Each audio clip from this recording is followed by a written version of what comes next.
Deus, nos seus mandamentos, ele vai colocar logo entre os primeiros mandamentos a seguinte ordem: não terás outros deuses diante de mim. Eu sou o Senhor e eu sou o único Deus. Por que ele coloca logo no começo?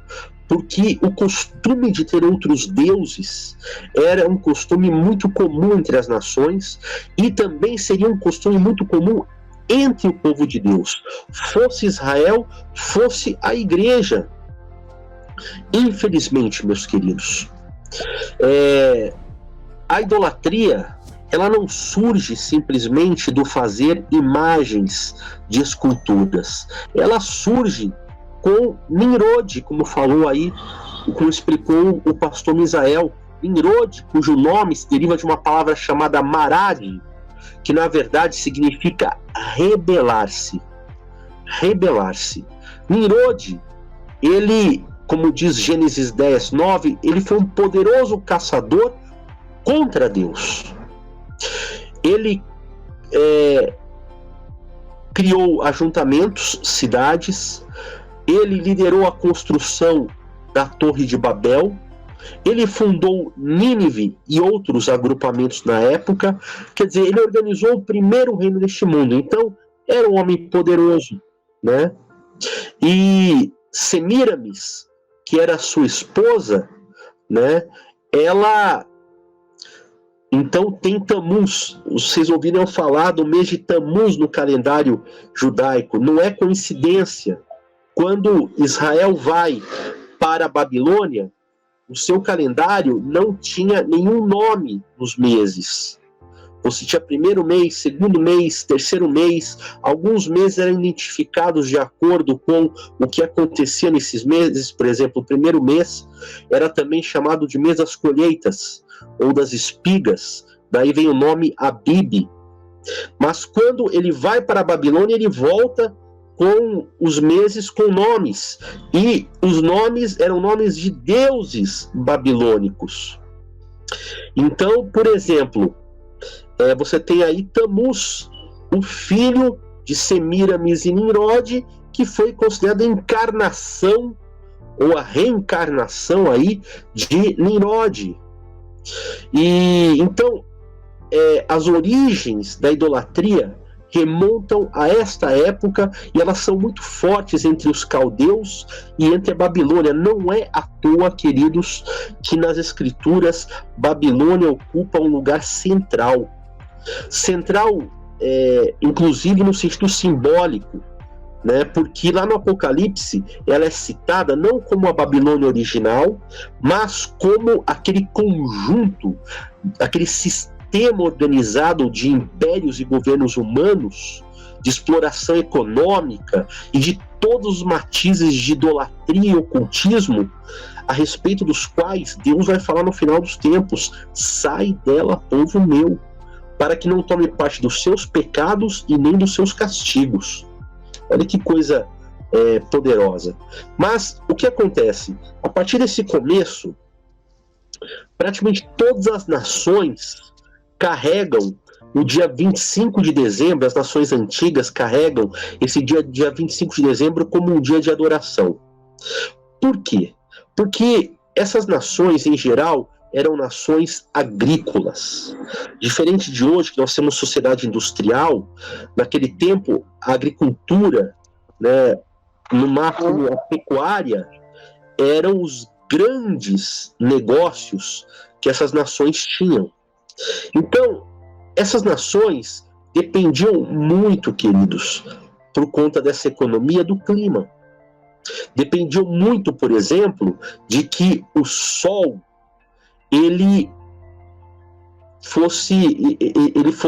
os anos fossem anos de calor e anos equilibrados. Para quê? Para que eles pudessem plantar, para que as plantas pudessem nascer, crescer, as colheitas fossem abundantes. Então, tudo girava em torno disso. Não é à toa que Baal, que é um dos deuses mais citados, né, nas escrituras e das principais divindades lá em Canaã, é também o deus das tempestades, né, quer dizer, relacionado a esse elemento da chuva, algo tão importante na região da Palestina naquele tempo. Mas o que acontece? Eles precisavam do calor.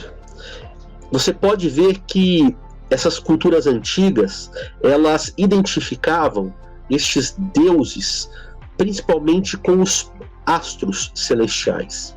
Então você vê que a semana, né, a semana grega e a semana romana, cada dia era dedicado a um deus diferente, e também a um e os planetas ou os astros eram identificados com estes deuses.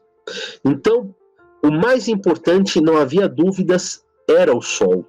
Então, a adoração ao Sol, que também se identifica Sol com Nimrod, era vista em todo o Império.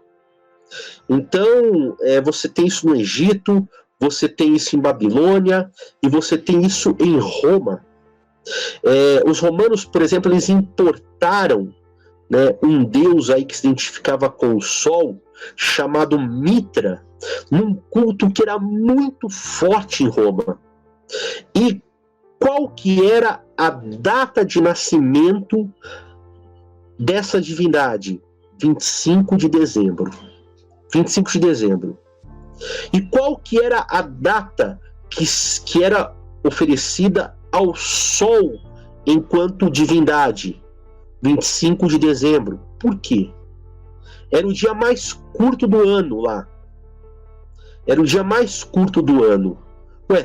Mas você vai oferecer ao Sol o dia mais curto do ano? Ofereço o mais longo. Não. O que acontece é que, nesta época, solstício, lá inverno, né, aqui verão, aqui é o oposto, né, o contrário, mas lá é o inverno, é o dia mais curto do ano. E a partir daquele dia, os dias se tornam mais longos. Então, eles oferecem aquele dia em honra ao Sol. Por quê? Porque a ideia é adorar o Sol, para que, a partir dali, o Sol, com toda a sua força, dê um ano abundante de colheita para eles. Então, no Império Romano, celebrava-se este dia como o dia do nascimento do Sol invencível.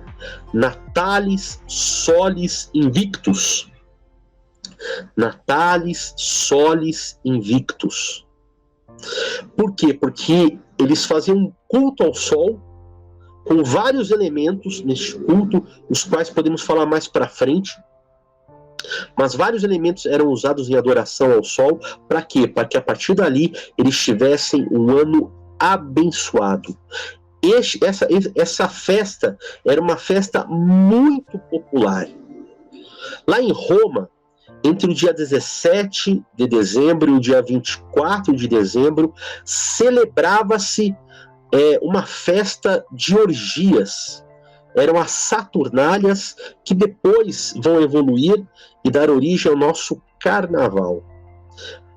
Nas Saturnálias, os homens se vestiam de mulheres, as mulheres se vestiam de homens, havia práticas de orgia, havia bebedeira, as pessoas realmente perdiam o senso e a noção.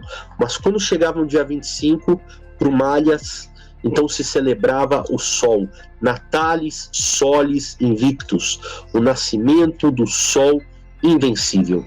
Esta festa, né, era muito popular, seja adorando o próprio Sol, seja adorando Mitra, seja adorando o Nimrod. Esta data era uma data talvez a mais popular no mundo naquela época.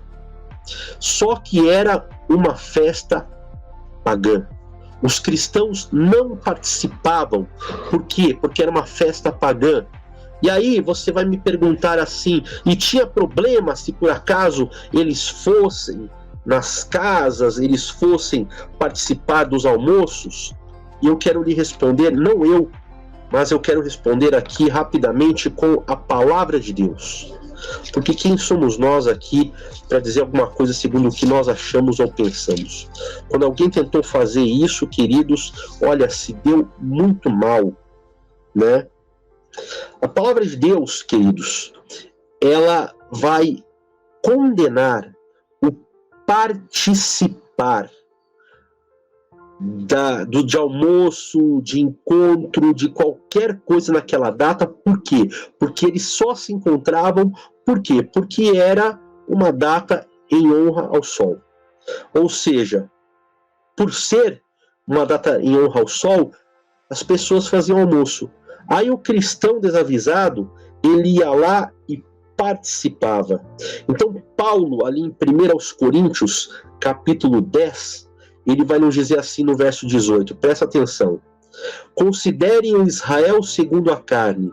Não é verdade que aqueles que se alimentam dos sacrifícios são participantes do altar?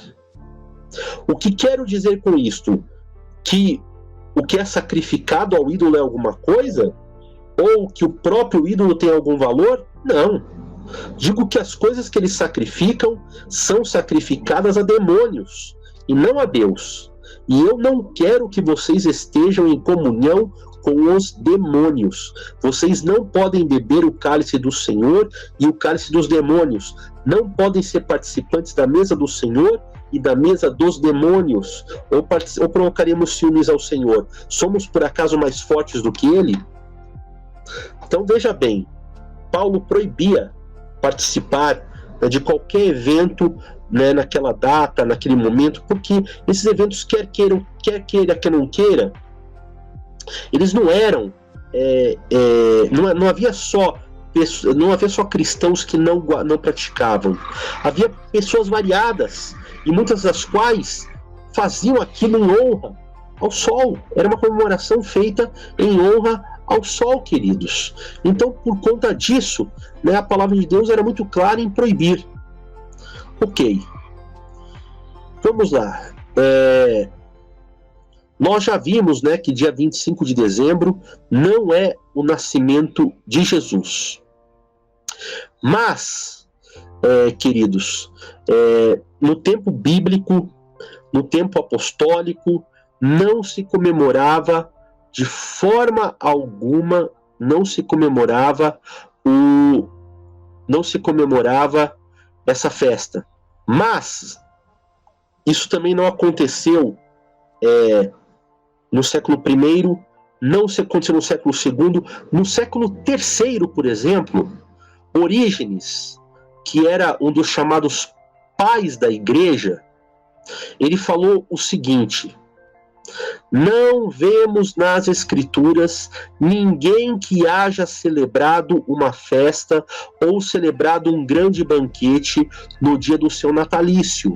Somente os pecadores, como Faraó e Herodes, celebraram com grande regozijo o dia em que nasceram neste mundo.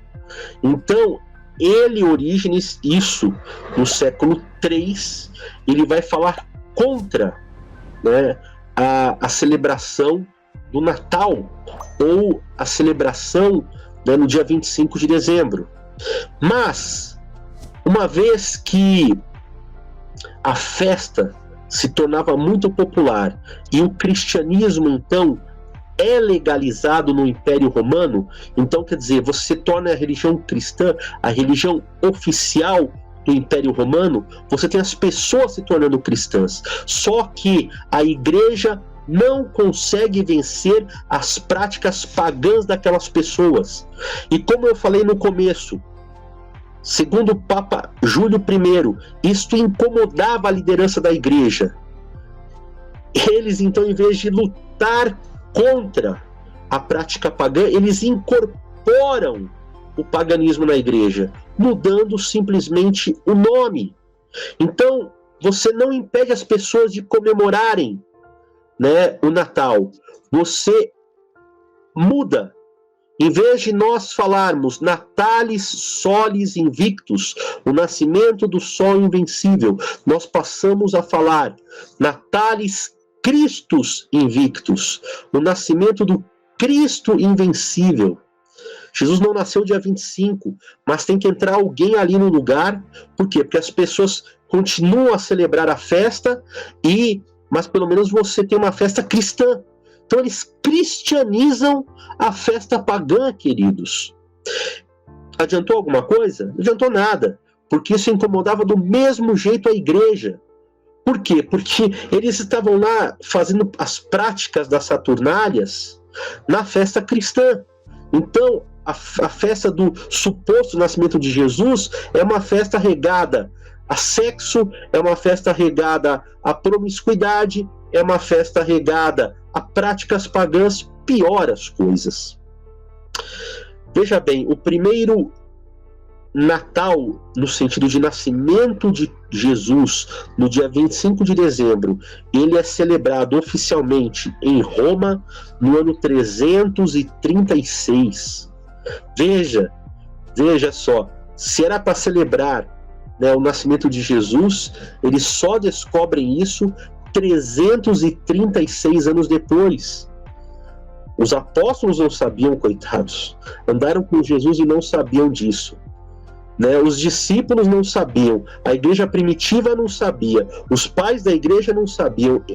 Orígenes, né, que a gente pode criticar por outras tantas coisas, também não sabia. Mas no ano 336 eles descobrem. No ano 350, aí sim, Papa Júlio I oficializa o dia 25 de dezembro como dia do nascimento de Jesus.